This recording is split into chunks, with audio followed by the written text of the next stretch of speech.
This is China, the most crowded and second biggest economy on the planet. This is a country that has witnessed the most remarkable stretch of economic rise and progress in recorded history as the nation has opened itself to global trade and adopted the capitalist system. It has shifted from a famine-stricken backwater into the powerhouse that we recognize today. This ongoing progress has achieved some incredible outcomes, both inside the nation and across the globe. Not least among them was lifting hundreds of millions of citizens out of extreme poverty. But of course, it hasn't been free from difficulties beneath them. Modern exterior of glass-covered high-rises and colossal projects, the Chinese leadership is regrettably sliding back toward a more authoritarian regime. The kind of control that has already produced many of the troubles we've already examined in our three-part series about this nation. Now, up until this moment, many of those problems have been comfortably ignored. Let's say both be the people of the country and then nations and corporations that were profiting greatly by exploiting this vast, cheap labor force. But that reality is beginning to shift. Growing tension between China and its major commercial partners has meant that many of these entities and administrations that once eagerly enjoyed the benefits are beginning to change their stance. Perhaps more troublingly, the citizens of the nation themselves are starting to bear the strain of an overstretched economy. Up until this stage, the country has experienced growth that is steady and reliable. A society that is seeing continuous advancement will notice their living standards rise year after year and will naturally feel this, motivated to disrupt the system that is carrying them toward success. But no great thing endures eternally, and everything from dubious corporate behaviors to the most bloated property market on the planet is beginning to drag down this profit at any cost mindset. So is China's era of fast expansion ending? If it is, what exactly is driving this deceleration? And is this necessarily something negative? After all, many developed nations usually experience far slower growth levels. Of course, once we have reviewed all of these challenges, we can place China on the Economics Explained Global Rankings board featured on our secondary channel. This episode is sponsored by Public.com, the web's leading community platform for traders. Financial planners and market experts will often provide tips on which assets to buy into without truly applying their own recommendations or practicing what they preach. And that's where Public steps in. Public is centered around openness. The platform allows you to view what your friends, colleagues, as well as respected analysts are actually investing their money in the site. Also includes a feature known as town halls, which enables you to connect live with executives from multi-billion-dollar corporations, unlike a typical Wall Street conference where the CEOs only respond to questions from analysts at major investment firms. Public lets you take part in the discussion so you can pose questions directly to the company's CEO, just as a financial analyst would kind of like a Reddit Ask Me Anything. And here's the best thing: because you're a supporter of economics, Explained Public will reward you with up to $70 worth of free stock.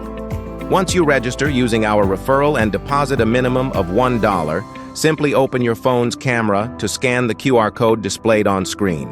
To get the app immediately if you're watching this from your mobile, you can instead register at public.com/economicsexplained. Their referral link is also located within the video description section below.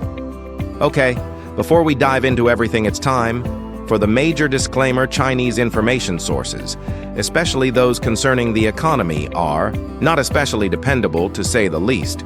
We'll always aim to rely on independently confirmed data whenever feasible, but even then, many of these ultimately rely upon figures released by the Chinese authorities. Those publications are frequently adjusted to portray a more favorable picture of the country.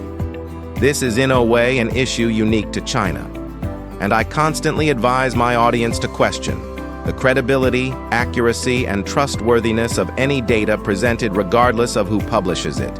But it is especially widespread here, which is the reason we must issue this disclaimer. All right, with that clarified, let's examine arguably the most critical challenge facing the country Right now, the property sector in China is a multi-trillion-dollar ticking bomb that is somehow even more deeply embedded within financial systems than housing markets found in nations like the United States, Canada, Australia, and parts of Europe. Now, frequent viewers of this program will understand that housing in China's biggest metropolitan areas is shockingly costly, particularly when measured against typical household earnings, which are increasing but remain significantly below developed economies such as the US, Europe, and even their nearby neighbors, South Korea and Japan. Now, there exist three principal causes for this outrageous valuation, the first being naturally the anticipation of upcoming economic expansion. This remains a crucial element in shaping the overall demand for any product, but especially for things that function as financial assets. If you were aware a stock would reach a value of $100 tomorrow and it was being sold for $50 today, you would certainly purchase that share even if the business behind it was utterly worthless. Normally, this principle applies to a smaller extent in housing, because property investments are harder to sell, far more costly, and less interchangeable than equity in a firm. For instance, if you buy a home, you'll likely have to secure a large mortgage that might not get approved, and when you attempt to resell it, it's hardly as simple as opening your phone and pressing sell on your preferred trading application. Instead, you must hire an agent, host open inspections, and pay a hefty fee for the privilege of the entire experience. What's even worse is that if you end up purchasing a property that becomes overrun with pests, then any general rise in property prices means absolutely nothing, and you're probably still set to lose money on that particular purchase. Now, all these factors don't pose much resistance to these forward-looking profit expectations within China. Why is that? Well, because property there is mainly treated as a speculative instrument first and a shelter for citizens. Second, building quality is notoriously poor throughout China, but that doesn't really bother most buyers. Why? Because even with how awful the physical structure may be, it's still almost certain to be valued higher tomorrow than it is today. China's obsession with property is so intense that some regional authorities have attempted to calm the craze by capping the amount of property a single household can purchase. The clever investor's workaround to this problem is to legally separate on paper so that one family splits into two, and the newly divided parties can double their portfolios without restriction.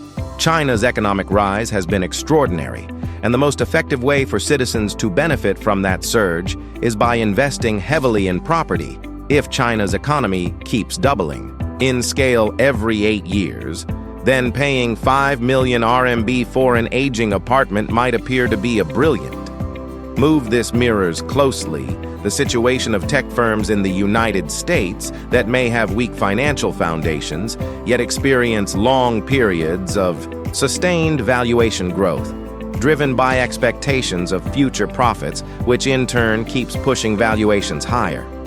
In the same manner that Western traders accept that some stocks are priced to 100 times their yearly earnings, homebuyers in China have accepted that houses can cost roughly 46 times what an average worker earns in 12 months. Will these property bubbles endure? Well, nobody's become wealthy by wagering against them. Yet, so I suppose time will reveal the answer. This analogy also ties in perfectly to the next reason property values in China remain so high, and that's because citizens simply lack alternative investment choices. We analyzed this problem in depth in our episode focused on the Chinese equities market first, the American stock exchange, so I don't want to restate too much here. But the simple explanation is that ordinary Chinese citizens generally don't put money into Chinese businesses because they have historically performed poorly, especially when measured against the nation's overall pace of economic expansion. There have also been significant problems with things like online peer-to-peer loan networks across China, which were once very common until the authorities completely shut down the activity because it had become filled with deception and also, to be frank, was reducing influence from the government-controlled banking sector. Basically, if you intend to make your capital productive in China, it almost always needs to go into property for what it's worth. The authorities have attempted to rein in this massive wave of speculation, but so far the results haven't been particularly successful. Now, these first two explanations arguably seem small compared to the third motivation behind the extreme housing: prices. We witness across China, which is the cultural expectation to possess a personal residence. You might assume this isn't anything unusual in the United States.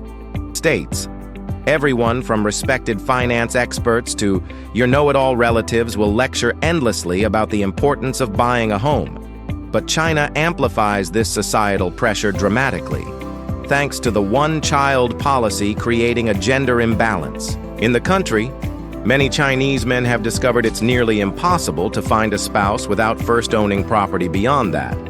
There are concrete structural incentives for becoming a homeowner. The Chinese populace is tightly governed by what's called the hukou registration system, which essentially records each household's location.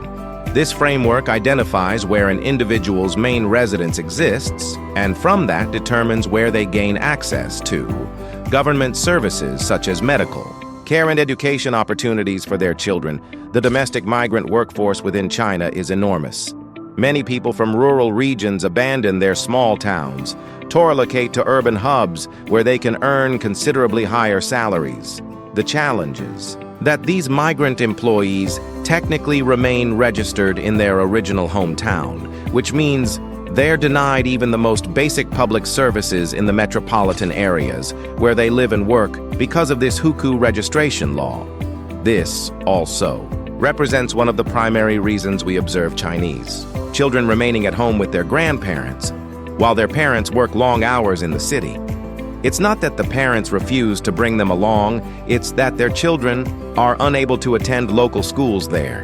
Because they're not officially listed as residents, this would be comparable to being unable to enroll your child in a public school in San Francisco simply because you were born in North Dakota.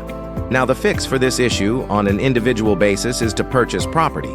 Sure, it might be ridiculously expensive, but if you share a room with 10 co-workers and save every bit of income while also borrowing from friends, relatives, and your bank, perhaps you could manage to buy a tiny one-bedroom flat on the outer edges of one of these urban areas. It might not be perfect, but once you possess the title to that home, you're officially in and no longer treated as a lesser resident within the city you now consider home.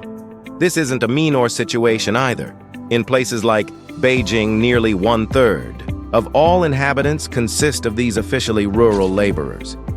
Now, this problem isn't great under normal circumstances, but what happens when every one of these ambitious workers is suddenly placed under lockdown with virtually no government support yet? Things spiral out of control quite quickly, and just how chaotic it becomes we'll soon find out. But before that, it naturally raises another question. Why doesn't the government simply eliminate this policy? The Chinese authorities are clearly attempting to deflate this property bubble. They've rolled out rules like steep down payment requirements for second and third homes. They've recently floated the idea of a national property tax, and in many areas they've even enforced strict limits on how many individual properties a person can legally possess, as we discussed earlier. The real problem is that none of these measures have truly succeeded. In fact, in regions where local officials have restricted home ownership, it's almost created the reverse outcome. If citizens are limited to just 3 homes, let's say, they'll ensure those few properties are extremely valuable, since they essentially represent their only reliable way to invest their savings. This ends up choking the construction pipeline of affordable housing because no one wants to waste one of their limited slots on a modest studio or one bedroom flat. But an obvious solution remains: just abolish the hukou registration system. The difficulty is that this isn't a single unified framework. It's actually dozens of separate systems, unique to various provinces and municipalities across the nation. Dismantling this network would demand collaboration from all these local governments who might not be particularly enthusiastic about doing So you see, individuals never truly own land in China. They lease it from the state for a fixed duration of time. Generally, these land use contracts are granted to developers who then construct massive apartment complexes and sell individual units for a comfortable profit. Traditionally, it's been the regional authorities collecting income from these land use sales. Wealthier districts hold pricier and more desirable real estate and therefore command higher payments for their land rights. Furthermore, construction is a colossal industry supporting millions of Chinese workers, and the areas with the greatest building activity attract the most employment, which in turn brings even more construction. We observed a nearly identical scenario in Spain before the 2008 crash. Check out our episode on that to understand this remarkably comparable situation. But regardless, the central government has recently declared that all revenue from these land use transactions will now be gathered by the national treasury. This represents a major shift because income from these sales forms a large percentage of overall government funding. In the past year alone, these land lease arrangements produced 8.41 trillion RMB income, roughly equal to about 1.3 trillion US dollars. Many analysts interpret this as an early move toward creating a standardized land tax, which would both increase fiscal income while simultaneously reducing demand for property assets that would now generate a continuous cost. However, this may prove much harder than expected, at least in the short term, since it could easily trigger a perfect economic storm. The repercussions of the coronavirus pandemic have been far from gentle on China, and though its officially released case numbers are remarkably low, especially for a country housing around 1.4 billion citizens, it certainly hasn't emerged from the crisis completely untouched. On the surface, it may appear stable, with exports hitting record highs after a reasonable slump in early 2020, but in truth, these impressive export numbers largely reflect increased commodity prices rather than genuine expansion in manufacturing strength. Widespread port and factory shutdowns have slowed the world's workshop considerably, and rising trade tensions have done little to ease matters. Unemployment remains elevated, especially among younger workers, even when viewed through the government's rather optimistic reporting metrics, and whatever jobs are available have become more demanding and less rewarding. When the economy is booming, people gladly work longer hours because it boosts their income and lifestyle. But for the first time in decades, younger citizens are realizing this extra effort mainly supports an aging, debt-burdened society instead of improving their own lives. A new trend called "laying flat" has begun spreading nationwide. It's a peaceful protest movement where mostly young individuals reject high-stress jobs or sometimes choose not to work at all, opting instead to literally lie flat. This could be yet another straw breaking the camel's back, but it's one that the authorities appear genuinely worried about. China still depends heavily on tireless low-cost labor to sustain its economic engine. Without it, the domestic economy it's labored so intensely to nurture could crumble very swiftly, and perhaps it already has. The decades of borrowing that have stacked up to sustain a never-ending construction frenzy are beginning to come due. Household debt has climbed from 18% of GDP in 2008 to 61% of GDP in 2020. During the same period, that GDP nearly tripled. Yet, debt-driven expansion isn't necessarily disastrous. And for what it's worth, this debt-to-GDP ratio remains far below nations like Switzerland and my home country of Australia. However, when that borrowing is mostly directed toward purchasing poorly built apartments resting on land leased from the state at outrageously inflated rates, the empire has truly been constructed atop foundations of sand. Debt agencies have experienced a sharp surge in recent months, and all the conditions we've witnessed may now be starting to tilt this fragile house of cards. Historically, this is the point where the authorities would intervene, yet this property bubble might honestly be too vast to control. Time will reveal the truth. And I'm quite aware that everyone and their dog has forecasted the eventual collapse of the Chinese financial miracle, admittedly partly because they somewhat wish it to happen. an autocratic administration that still claims to be communist, ruling as the world's leading economic power. I can't say I'm thrilled about that. Still, whenever the economy slows, it's really a matter of what unfolds afterward. In modern developed democracies, when financial disaster strikes, citizens lose their jobs, their homes, their vehicles, and it truly is devastating. But we usually recover and simply elect the opposing group of politicians who insist they'd have absolutely managed it better had they been in control. If even a minor pause in the illusion of endless expansion emerges in China, citizens will rapidly recognize all the deeper problems they chose to overlook while times were good. When there's only a single faction of politicians inside the nation whom you wouldn't dare criticize, yet you still require someone to fault, those accusations are most likely going to be directed outward. This presentation is brought to you by Public. Public serves as the platform for individuals who appreciate engaging in insightful discussions about investing. At its heart, Public remains an open community built on meritocracy, a space where top investment ideas are freely discussed by experts, well-known investors, and newcomers alike. I personally found great value joining a particular conversation about their recent jump in lithium-ion battery costs, which has been driven not only by pandemic-related supply chain disruptions, but also by an increase in car makers producing electric vehicles. What's equally impressive is that when you spot a specific stock or ETF within another person's portfolio that you'd like to include in yours, you can easily buy that asset directly through the app, functioning just like a regular brokerage account. The Public platform provides thousands of available stocks and ETFs to select from. And folks, the greatest part is, since you're a supporter of Economics Explained, Public will reward you with up to $70 worth all free shares once you register with our link and fund your account. With only $1, open your phone's camera app to scan the QR code displayed on screen to download the Public app instantly, or if you're viewing this on mobile, you can access the same offer by signing up at public.com. Economics Explained. Again, that's public.com. Economics Explained. You'll also find the link conveniently listed in the video's description below. Thanks for tuning in, mate. Goodbye.